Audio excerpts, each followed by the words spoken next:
네, 자녀 고난의 터널입니다. 묵상 간증. 초등학교 2학년 때 급성 백혈병 진단을 받은 딸은 항암 치료를 하느라 학교 생활에 어려움이 많았습니다. 완치 판정을 받고 4학년 때 복학한 딸은 하나님의 은혜로 중학교 3학년 때 성악을 공부하여 예고에 입학했습니다. 하지만 코로나19가 시작되면서 새 친구를 사귈 새도 없이 온라인 수업을 들으며 방에서 거의 혼자 지냈습니다. 방에서 나오지 않는 딸이 걱정되어 청소년 정신과에 데려갔더니 심한 우울과 무기력이 있다는 말을 듣게 되었습니다. 이후 우울증 치료를 받으며 나아진 딸은 학교 정기 연주회에서 성악 솔로를 뽑는 오디션에 참가하고 전교회장 선거에도 지원했지만 모두 떨어졌습니다. 더욱이 실기 시험에서 최하위 성적을 받자 더욱 절망했습니다. 그러던 어느 날 온라인으로 부부 소그룹 모임을 하고 있는데 딸이 저를 부르더니 자꾸 자해하고 싶은 충동이 든다고 했습니다. 순간 너무 놀라 당황했지만 딸을 안아주며 내가 그렇게 힘든 줄 몰랐어 미안해 라고 말했습니다. 그러면서 그간 자해하는 아이들을 온유한 심령으로 바라보지 못하고 나와는 상관없는 일이라고 여긴 죄를 회개했습니다.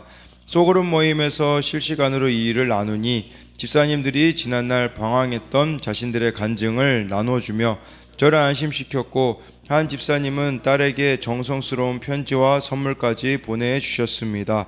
그렇게 혼자였다면 절대 감당하지 못할 짐을 공동체가 함께 져주었습니다. 이후 밤이 되면 자해하고 싶은 충동이 올라와 괴로워하는 딸과 매일 함께 자며 딸을 섬겼지만 딸은 사람 없는 곳으로 떠나고 싶다, 전학시켜달라, 이제 내 마음대로 살겠다 하며 힘들어했습니다.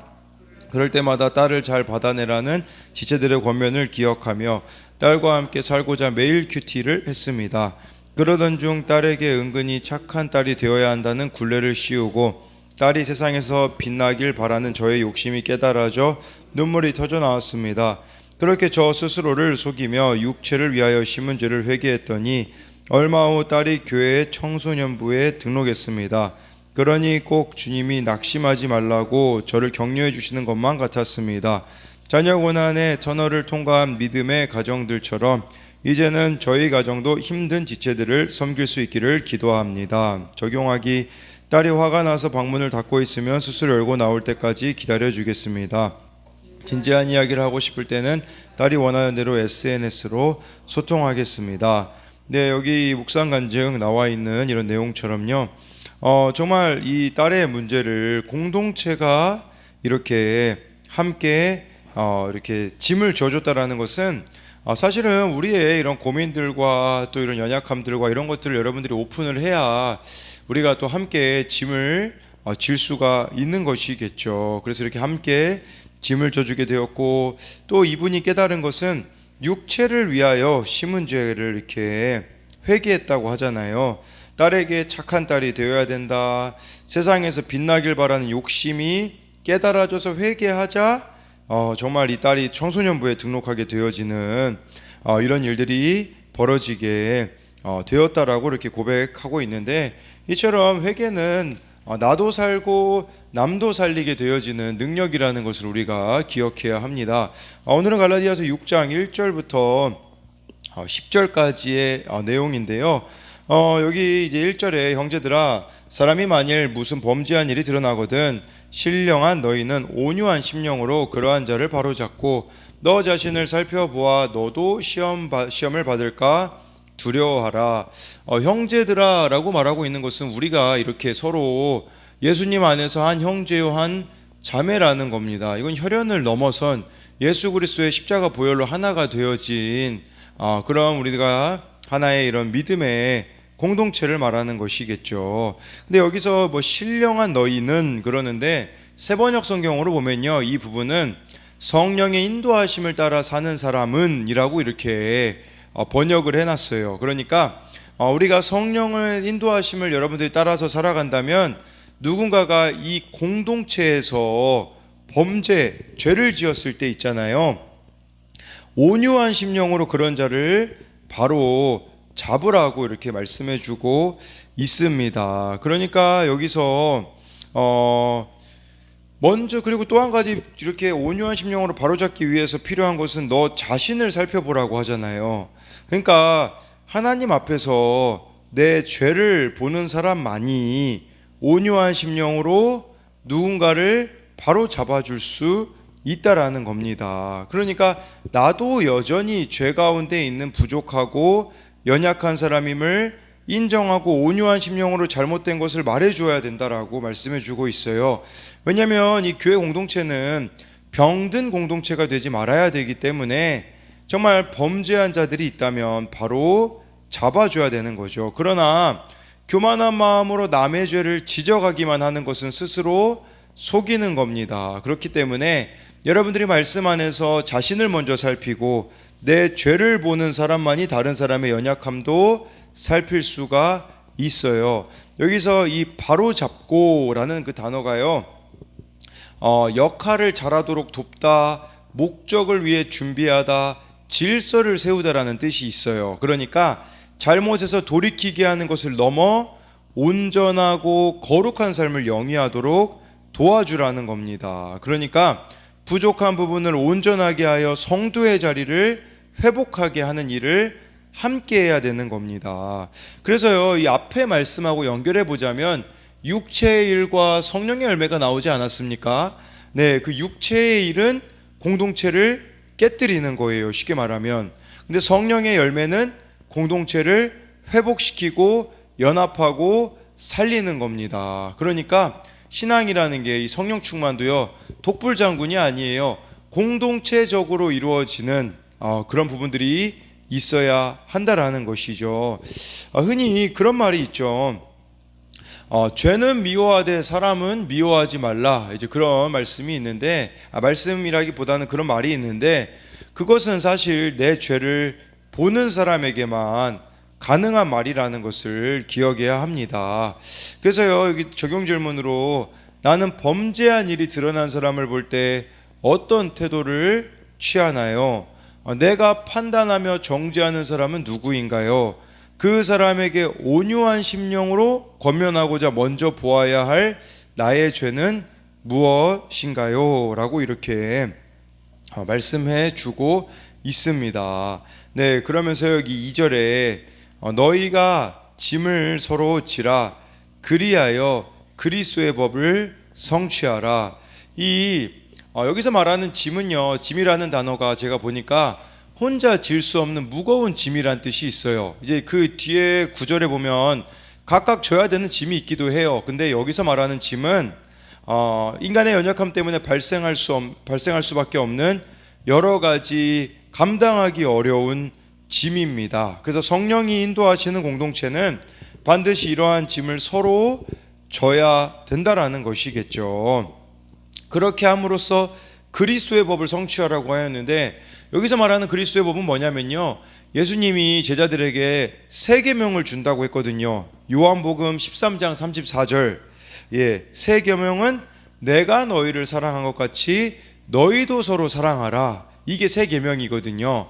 그러니까 이 예수님이 우리를 사랑하신 것처럼 우리가 서로 사랑하는 것이 바로 그리스도의 법인데, 근데 여러분, 이것은 짐을 같이 질 때만이 가능하다라는 겁니다. 그러니까 자신의 죄에 대해 애통하며 자기 주제를 아는 사람만이 서로의 짐을 나누어지는 적용을 할 수가 있다라는 것이겠죠. 그래서 여기 2절의 이제 적용 질문으로는 내가 함께 짐을 지며 서로 사랑해야 할 지체가 누구입니까? 3절에 만일 누가 아무것도 되지 못하고 된 줄로 생각하면 스스로 속임이라 라고 해가지고요, 이것은 교만함으로 자기를 속이지 말라는 거예요. 그러면서 자기 몫을 판단할 때 다른 사람하고 비교해서는 안 된다라는 것이겠죠. 그래서 우리는 이 3절 말씀을 보면서 주로 어느 영역에 있어서 이렇게 쉽게 교만해지는지를 또 이렇게 생각해 보면 좋겠습니다. 4절에요, 각각 자기 일을 살피라. 그리하면 자랑할 것이 자기에게는 있어도 남에게는 있지 아니하리니 라고 이렇게 말씀해 주고 있는데, 각각 자기의 일을 살피래요. 우리가 다른 이들과 함께 짐을 지려면 내가 먼저 스스로를 살피는 영육 간의 강건함이 이루어져야 된다라는 겁니다. 그리고요, 성령은 우리 자신의 내면을 먼저 살피도록 인도하십니다. 그래서 타인을 정죄하거나 교만하지 않도록 이끄시는 것이겠죠. 바울은 다른 사람의 이런 일과 비교함으로 이러한 자랑을 얻으려는 자들을 비판하는데, 우리는 자기 일을 찾고 행하는 데서 자랑과 기쁨을 얻어야 된다라는 거예요. 그래서 이 4절 말씀을 통해 우리가 생각해 볼 수 있는 것은 비교의식, 열등감에 대한 부분이에요. 내가 자꾸 남과 비교하며 탓하거나 또 원망하는 일들이 있다면 여러분들이 또 무엇이 있는지를 이 말씀을 통해서 생각해 봐야 되는 거죠. 5절에 각각 자기의 짐을 질 것이라. 자기의 짐을 지는 사람만이 남의 짐을 져줄 수 있는 겁니다. 그래서 내가 감당해야 될 짐을 마땅히 지고 남을 위해 그의 짐을 대신 져줄 때 누구와도 자신을 비교하지 않는 건강한 자존감이 생기는 거죠. 그것이 바로 십자가의 태도라고 할 수 있어요. 근데 이건 내가 져야 되는 짐인데 이 짐을 지지 않고 의존적으로 다른 사람에게 하는 것은 합당하지 않습니다. 그러니까 너무 무거운 짐이 아닌데도 지기 싫은 짐이라고 여겨서 안 지고 있다면 이것은 문제가 있다라는 것이겠죠. 그렇다면 각각 자기의 짐을 어떻게 질 수 있겠습니까? 계속해서 바울이 말씀해주고 있는 부분 중에 하나가 성령으로 행하는 거, 성령의 열매를 맺는 거가 아니겠습니까?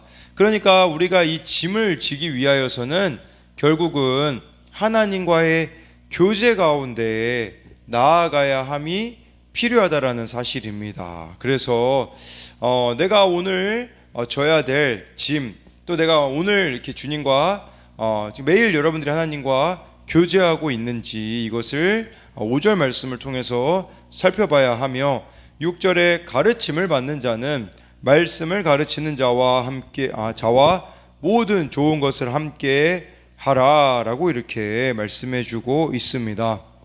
그러니까 가르치는 자들이 복음을 전함으로 섬겼기 때문에 가르침을 받는 자들이 가르치는 자들의 필요를 채워주는 것은 당연하다라는 것이겠죠. 그들이 하나님의 말씀을 전하기 위해 그리고 우리의 신앙을 위해 수고하는 것을 가볍게 여기지 말아야 한다라는 것을 이렇게 또 기억해야 되는 겁니다. 7절에 스스로 속이지 말라. 하나님은 업신여김을 받지 아니하시나니 사람이 무엇으로 심든지 그대로 거두리라. 여기서 스스로 속이지 말라, 이거를 원어로 보면요 이런 뜻이에요. 길을 잃고 헤매게 만들다, 방향을 잃고 방황하다라는 뜻으로 목적을 놓쳐버린 상태를 의미하는 거예요. 우리가 참 원래는 막 동기와 목적이 하나님이 되어서 일을 할 때가 있거든요. 근데 중간에 어떤 일들이 일어나잖아요. 동기와 목적이 변질되어지는 경우들이 있어요. 그것은 스스로를 속이는 거라고 우리들에게 말씀해주고 있어요. 그러니까 우리가 정말 선한 일이라고 해도 그 의도를 잘 살피지 않으면 스스로는 속을 수 있다라는 것이겠죠. 그러나 기억해야 되는 것은 하나님은 업신여김을 받지 아니하신다. 그러니까 하나님은 절대 속지 않으신다라는 거예요. 그리고 사람이 무엇으로 심든지 그대로 거두게 되어지는 겁니다. 이걸 기억하셔야 돼요. 사람들이 그렇게 죄에 대하여서도 쉽게 생각하는데 반드시 그 죄에 대하여서도 심은 대로 우리가 거두게 되어지는 날이 있습니다. 하나님은요 사랑의 하나님인과 동시에 공의의 하나님이시기 때문에 이 죄에 대한 부분들도요 결코 하나님은 이렇게 속지 않으신다라는 것을 기억해야 돼요. 그게 바로 8절에 나와 있는 거죠. 심은 대로 거두는 게 두 가지로 심을 수 있어요. 8절에 자기의 육체를 위하여 심는 자는 육체로부터 썩어질 것을 거두고 성령을 위하여 심는 자는 성령으로부터 영생을 거두리라. 육체로 심든지 성령으로 심든지 두 가지밖에 없습니다. 어떤 씨앗을 심었느냐에 따라 열매는 나타나게 되는 거죠. 사실 우리가 예를 들어서 수박의 씨를 심었는데 참외가 열리는 일은 없잖아요. 마찬가지로 육체를 위하여 심었는지 성령을 위하여 심었는지는 시간이 지나면 드러나게 돼 있습니다. 내 마음, 육체로 심는다라는 건 무슨 말이겠습니까? 내 마음과 몸이 원하는 대로, 내 욕심대로 심으면 썩어 없어질 이 땅의 열매를 거둘 수밖에 없습니다. 그래서 육체로 심는 것들은 반드시 썩어 없어질 겁니다. 이걸 기억하셔야 합니다. 하지만 성령을 따라 말씀대로 심으면 영생을 거둔다. 영원한 생명의 열매를 거두게 되어지는 것이죠. 먼저는 내가 구원받는 것이고, 그리고 이렇게 심은 그 지체들이 구원받는 것이 아니겠습니까? 영생을 거두게 되어지는 것. 근데 여러분, 성령을 따라서 심는 것이 우리가 왜 조급해야 합니까? 나의 방법, 나의 때에 맺히지 않는다고 생각하기 때문이잖아요. 그래서 바울이 9절에 우리들에게 이렇게 충고해 주고 있는데요. 근데 9절 넘어가기 전에 8절의 적용 질문은 내가 육체를 위하여 열심히 심고 있는 것은 무엇입니까? 성령을 위해서는 무엇을 심겠습니까? 9절에 우리가 선을 행하되 낙심하지 말지니 포기하지 아니하면 때가 이름에 거두리라. 성령으로 심는 것은 이게 길게 봐야 되는 거거든요. 다 하나님의 때가 있기 때문인 것이죠. 근데 우리가 여기서 낙심할 수도 있고 포기할 수도 있음을 전제해 주고 있어요. 여기서 포기하지 아니하면이라는 단어를 헬라어로 보면 기진맥진하다, 지치다, 기력이 쇠하다, 네, 이런 의미가 있어요. 그러니까 이때 거두게 될 거라는 거예요. 기진맥진하고 지치고 기력이 쇠하여지기 전에 거둘 수 있게 해주신다라는 것을 이렇게 말씀해주고 있는 거죠. 이 영생이 멀게 느껴지기에 성도는 선을 행할 때 낙심할 일이 많을 수밖에 없습니다.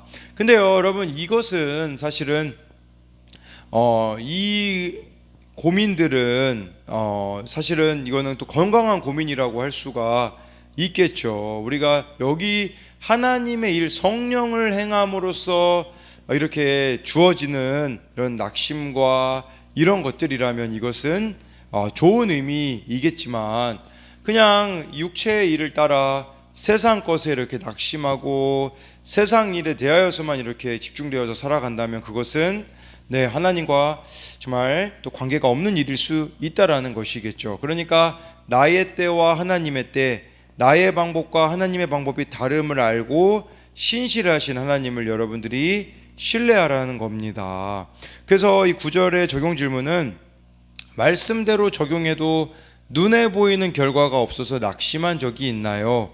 그럼에도 가장 적절한 때에 거두게 하실 주님을 신뢰하나요? 하면서 10절에 그러므로 우리는 귀에 있는 대로 모든 이에게 착한 일을 하되 더욱 믿음의 가정들에게 할지니라 라고 이렇게 함으로써 서로를 또 세워줘야 되는, 그 당시 그리스도인들이 참 많은 핍박과 소외와 어려움을 당하였기 때문에 이렇게 서로가 서로를 챙기는 그런 것들을 또 감당해야 된다라는 것을 말씀해 주고 있습니다. 그렇기 때문에 오늘 말씀에 선을 행하되 여러분들이 낙심하지 마시고 육체로 심는지 성령으로 심는지 반드시 심은 대로 거두게 될 것이라는 것을 기억하며 오늘 하나님 앞에서 내 자신을 돌아보아야 합니다. 그리고 우리가 온유한 심령을 가져야 돼요. 이 온유한 심령 대표적으로 누가 가졌습니까? 모세죠. 모세가 그 십계명 받으러 갔을 때 아론이 금송아지 만들고 하나님께서 다 이 이스라엘 멸하여 버리겠다, 나랑 모세야 다시 시작하자 그러거든요. 그때 모세가 뭐라고 이야기하냐면 하나님이 이렇게 지금 이집트에서 구원하셨는데 여기서 다 죽으면 사람들이 뭐라고 하겠습니까? 생명책에서 제 이름을 지워주세요. 그러니까 이 말은 나는 지옥 가도 괜찮으니 이 사람들 살려주세요. 그렇게 모세가 고백한 게 온유한 심령이 아니겠습니까? 그렇기 때문에 우리도 우리의 생각 말하지 마시고 온유한 심령이라는 것은 사실은 하나님께 충성된 그런 마음을 말하는 거예요. 뭐든지 관점이 하나님께 맞춰져 있는 거기 때문에 여러분들이 나 중심이 아니라 하나님 중심으로 생각함으로써 정말 지체들을 돕고 섬기는 그런 일들이 일어나기를 소망합니다.